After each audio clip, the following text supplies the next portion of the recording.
하나님의 약속의 법칙. 하나님은 약속하신 대로 우리에게 좋은 것을 주신다. 우리는 이 사실을 선포하고 이 말씀이 틀리다고 증명하기 위해 증거를 대려는 세상과 대적해야 한다. 나는 죽음의 극심한 고통 중에 있으면서도 예수님을 믿은 것을 후회하는 사람을 본 적이 없다. 뿐만 아니라 그 어디에서도 그런 일이 있었다는 것을 들은 적도 없다. 실제로 그런 경우가 있었다면 복음을 싫어하는 사람들이 곧바로 도처에 광고했을 것이다. 모든 사람들이 그 악한 소식을 들었을 것이다. 모든 설교자가 그 문제에 부딪혔을 것이다. 모든 교회의 예배당 문에 걸린 전단지를 보았을 것이다. 그 전단지에는 신앙심 깊은 삶을 살면서 구원자의 은혜를 의지했던 어떤 사람이 마지막 순간에 자신이 속았으며 십자가의 교리가 모두 허상이었음을 깨달았다는 내용이 담겨 있을 것이다. 나는 기독교에 반대하는 사람들에게 이런 예를 찾아보라고 도전하고 싶다. 부자와 가난한 사람들, 나이 든 사람과 젊은 사람들 중에서 그런 예를 찾아보라. 하나님은 절대 거짓말을 할 만큼 비열하지 않으시다. 단지 억측에 불과한 것은 하나님을 모독하는 일이다. 왜 하나님이 거짓되시겠는가? 하나님이 자신의 어떤 점 때문에 약속을 어기겠는가? 그것은 하나님의 성품에 어긋나는 일이다. 어떻게 하나님이 정의롭고 진실하지 않을 수 있겠는가? 하나님의 신실함이 부족해서 자신의 약속을 어기실 일은 결코 없다. 더욱이 전능하신 하나님이 자신의 능력 이상인 약속을 하실 일도 없다. 우리는 우리가 말한 대로 행하려고 애쓰지만 어쩔 수 없는 상황에 지배당하는 자신의 모습을 자주 보게 된다. 그리고 우리가 약속대로 행할 수 없기 때문에 우리의 약속은 실패로 돌아간다. 그러나 전능하신 하나님에게는 그런 일이 절대로 있을 수 없다. 하나님의 능력은 제한이 없기 때문이다. 하나님에게는 모든 것이 가능하다. 우리는 실수로 약속을 할 때도 있다. 나중에 가서야 우리가 약속한 대로 한다면 잘못될 수도 있다는 것을 깨닫게 된다. 그러나 하나님은 오류가 없으신 분이시다. 하나님의 말씀은 실수라고 판단되어 변경되거나 철회되는 일이 없다. 하나님은 무한한 지혜로 모든 약속을 허락하신다. 하나님의 모든 말씀은 오류가 없는 판단에 의해 기록되고 영원한 진리에 의해 승인받는다. 약속을 주신 하나님이 마음이 변하셔서 약속이 지켜지지 않는 일도 없다. 우리는 얼마나 가엾고 연약한 존재들인가. 하지만 하나님은 변함도 없으시고 회전하는 그림자도 없으시다. 따라서 하나님 말씀은 언제나 동일하다. 하나님은 변하지 않으시기 때문에 하나님의 약속은 커다란 산처럼 굳건히 서 있다. 어찌 그 말씀하신 바를 행하지 않으시며 우리는 하나님의 변하지 않는 성품 때문에 큰 위로를 받는다. 하나님이 잊으셔서 하나님의 약속이 실패하는 일도 있을 수 없다. 우리는 우리의 말이 우리의 손보다 앞서기도 한다. 우리는 약속을 지키려 하지만 지키지 못할 때도 있다. 다른 일이 생기고 우리의 주의를 분산시키기 때문이다. 우리는 잊어버리기도 하고 냉담해지기도 한다. 하지만 신실한 약속자인 하나님은 절대 그렇지 않다. 하나님은 언제나 약속을 주신다. 모든 약속은 여전히 하나님의 입에서 나오고 있으며 사람들에게 양식이 되고 있다. 하나님의 약속은 가장 확실한 것이며 그보다 더 확실할 수는 없다. 하나님 말씀을 믿는다는 것은 아무도 정당하게 의문을 제기할 수 없는 것을 믿는 것이다. 하나님이 말씀하신 것인가? 그렇다면 틀림없이 그런 것이다. 하늘과 땅은 사라지지만 하나님 말씀은 사라지지 않는다. 하나님 안에는 불성실함이 없기 때문이다. 하나님 말씀이 이루어지지 않으려면 하나님의 성품과 본질 안에 불명예스러운 변덕스러움이 있어야 할 것이다. 하지만 그런 일은 있을 수 없다. 변하지 않는 약속의 말씀은 하나님이 주실 때의 법칙이고 또한 반드시 그래야 한다. 더 발전된 주장, 즉 이 법칙에 어긋나는 다른 법칙은 있을 수 없다는 주장에 대해 좀 더 생각해보자. 사람들은 인과응보의 법칙을 말한다. 그 법칙이 하나님 약속의 법칙과 대치될 수는 있어도 하나님의 법칙을 결코 이길 수는 없다. 하나님이 나를 구원하실 수 있다고 저는 생각할 수 없습니다. 왜냐하면 제 안에는 선한 것이 없기 때문입니다라고 말하는 사람은 인과응보의 법칙을 믿는 사람이다. 하나님이 인과응보의 법칙으로 우리에게 행하신다면 당신의 말은 옳은 것이고 심판의 두려움은 없어지지 않을 것이다.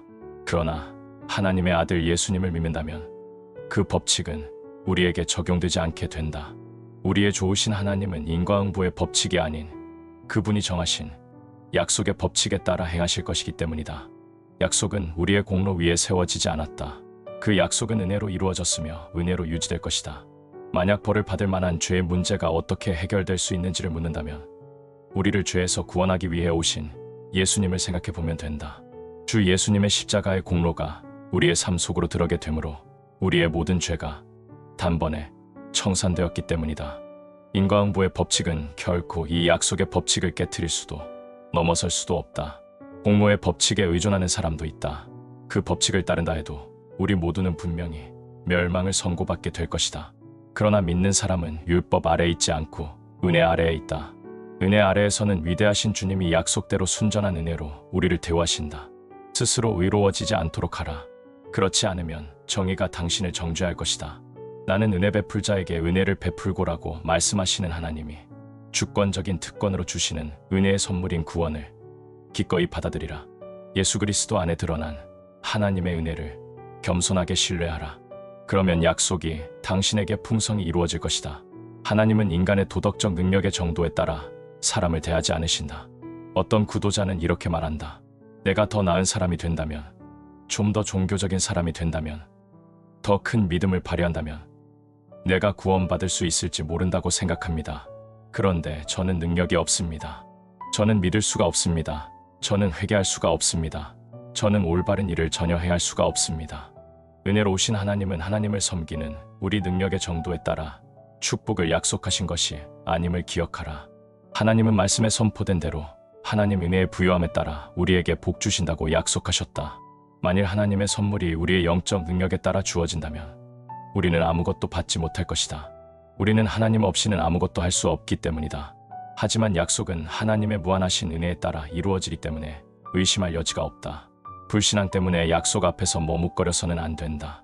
오히려 약속을 주신 그분이 행하실 수 있음을 기억해야 한다. 하나님의 사랑이 우리의 능력에 따라 제한된다고 오해해서 이스라엘의 거룩하신 하나님을 제한하지 마라. 전능자의 은혜는 인간의 능력이나 능력의 부족함으로 제한받지 않는다. 하나님의 능력은 하나님의 약속을 지키실 것이다. 우리의 약함으로 하나님의 약속을 무효화할 수 있는 것도 아니고 우리의 가함으로 약속을 성취할 수 있는 것도 아니다. 약속을 말씀하신 분이 그 약속을 지키실 것이다.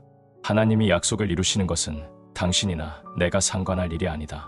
그것은 하나님의 소관이지 결코 우리의 소관이 아니다. 가난하고 무력한 사람들이여, 당신이 가진 무능력이라는 무거운 마차를 약속이라는 위대한 엔진에 연결하라.